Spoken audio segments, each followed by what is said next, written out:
I worked at Charles Schwab for a long time. I was there for about 20 years. Started off on the option trading desk in San Francisco. They moved me to Chicago for a little while, and then to New York, and then back. But after about 15 or 16 years, I always had an interest in having my own business. My dad a couple times had expressed a desire. He never had his own business, but he always had a desire for it. And I remember when I was a kid one time, he said, I always wanted to have a restaurant where the kitchen was upstairs and there would be a fire pole where the waiters would come down the fire pole with the food up on their shoulder.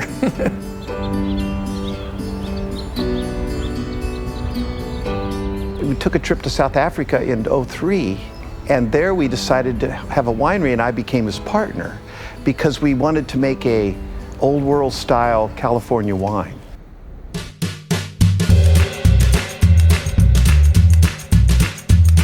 Well, we were ripped on Syrah one night in Stellenbosch, South Africa, and he says we were drinking, no, we were ripped. And I go, partner, let's start a winery. And it, just like that, very Syrah-induced decision.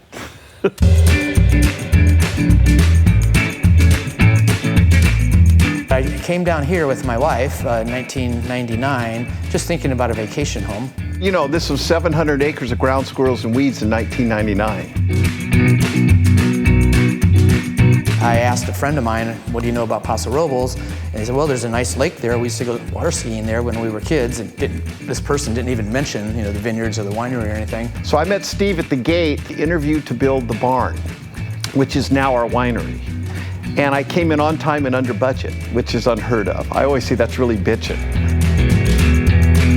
So his vision, retired from Schwab, was to start a vineyard and be a grower. Well, I convinced him that I would be a good partner, and that started it.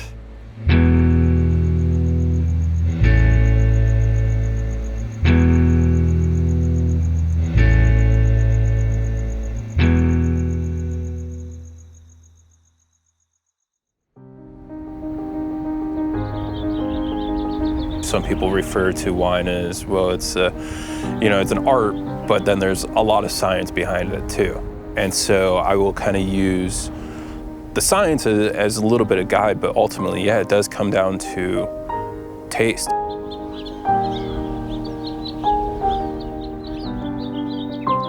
The vine will tell you everything you need to know. You have to be in the field, you have to be looking at the vine, you have to know what that vine needs and find a way to give that vine what they need.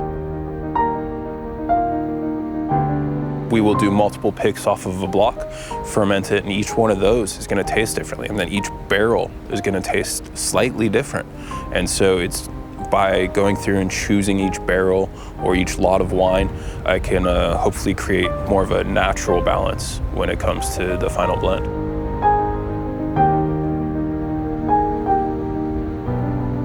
What your goal in the vineyard is to have continuity. So if you can get more evening ripening, you're going to get a better result.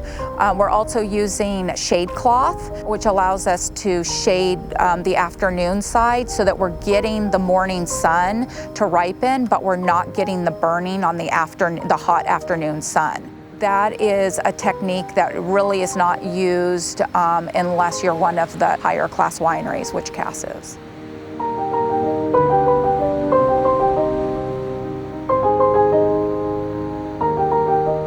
So we're not allowed to have a hotel here.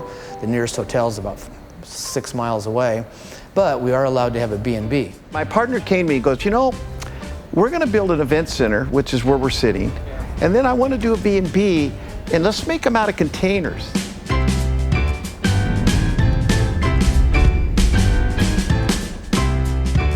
We wanted the place where people would stay to have some punch to it, something memorable. But then we hired a young man in Los Angeles that's an expert at doing these. And you remember Doc Brown? Doc Brown with the crazy white hair and the totally unfocused but genius yet attitude.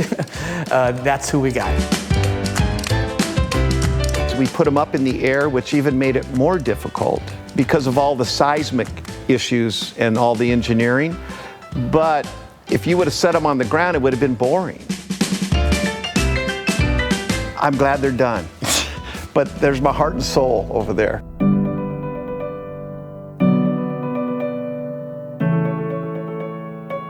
I get asked that question quite a bit. What's my vision? And I have to say it's evolved. It was always just incremental growth. We thought if we could grow 20% a year, in our lifetime, we'll have a pretty good sized business. Then we started doing weddings and private events. That's a way to get a group of people out to come out to the tasting room. If they never taste your wine, they're never going to like the wine, and they're never going to join the wine club. You got to get people to come out. We got horseback riding through Central Coast trail rides, and you come up out of the vineyard up on our properties are the hills, and it's beautiful.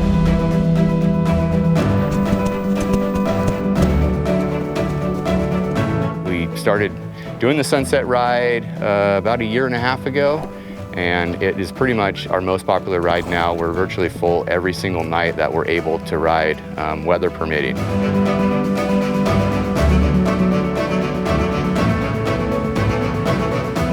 I want this to be the best experience as an inn in California.